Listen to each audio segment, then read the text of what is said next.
안녕하십니까? 장애인 생활 신문 미디어 생활 2026년 3월 셋째 주 주간 뉴스입니다. 먼저 장애인 권리 보장 관련 소식입니다. 국회 보건복지위원회는 지난 3월 13일 전체 회의를 열고 장애인 권리 보장법 제정안을 통과시켰습니다. 이번 법안은 장애를 개인의 손상이 아닌 환경적 요인과의 상호작용으로 인해 사회 참여에 제약이 발생하는 상태로 정의했습니다. 또한 존엄권, 평등권, 자기결정권 등 장애인의 기본 권리를 명시하고 국가와 지방자치단체의 책임도 함께 규정했습니다. 쟁점이었던 탈시설 관련 조항은 개인의 선택과 자유를 제한하는 환경에서 벗어남이라는 보다 완화된 개념으로 일부 조항에 반영됐습니다. 이에 대해 일부에서는 여전히 의견이 갈리고 있습니다.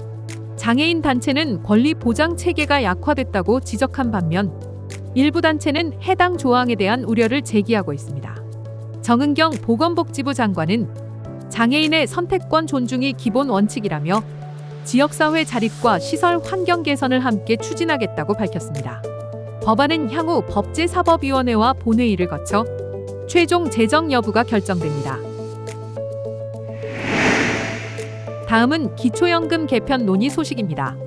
이재명 대통령이 노인 빈곤 문제 해결을 위해 기초연금 지급 방식 개편 필요성을 언급했습니다. 현재 기초연금은 65세 이상 소득 하위 70% 노인에게 동일 금액이 지급되고 있습니다.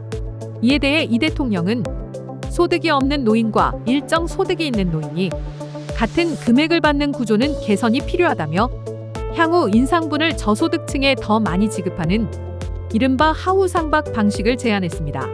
실제 우리나라는 노인 빈곤율과 자살률이 세계 최고 수준으로 빈곤 문제가 주요 원인으로 지목되고 있습니다. 다만 구체적인 대상 기준이나 지급 방식은 아직 확정되지 않았으며 국회 논의를 거쳐야 할 전망입니다.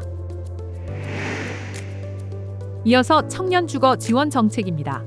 정부가 청년월세 지원 사업을 한시사업에서 상시사업으로 전환합니다. 국토교통부는 오는 3월 30일부터 신규 신청 접수를 시작한다고 밝혔습니다.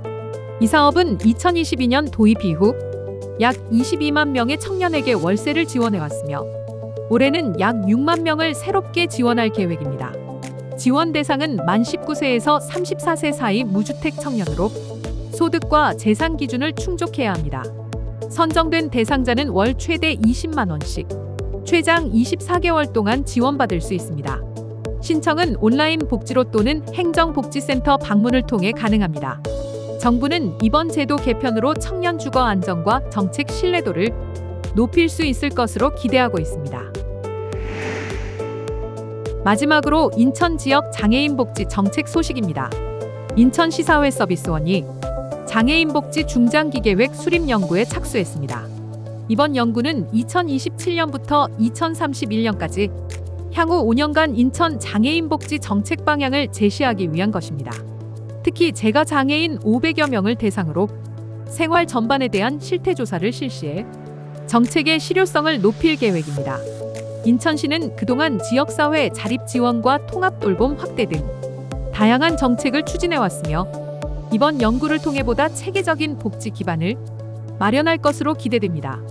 연구 관계자는 장애인의 삶의 질 향상을 위한 실질적인 정책 방향을 제시하겠다고 밝혔습니다. 지금까지 장애인 생활 신문 미디어 생활 2026년 3월 셋째 주 주간 뉴스였습니다.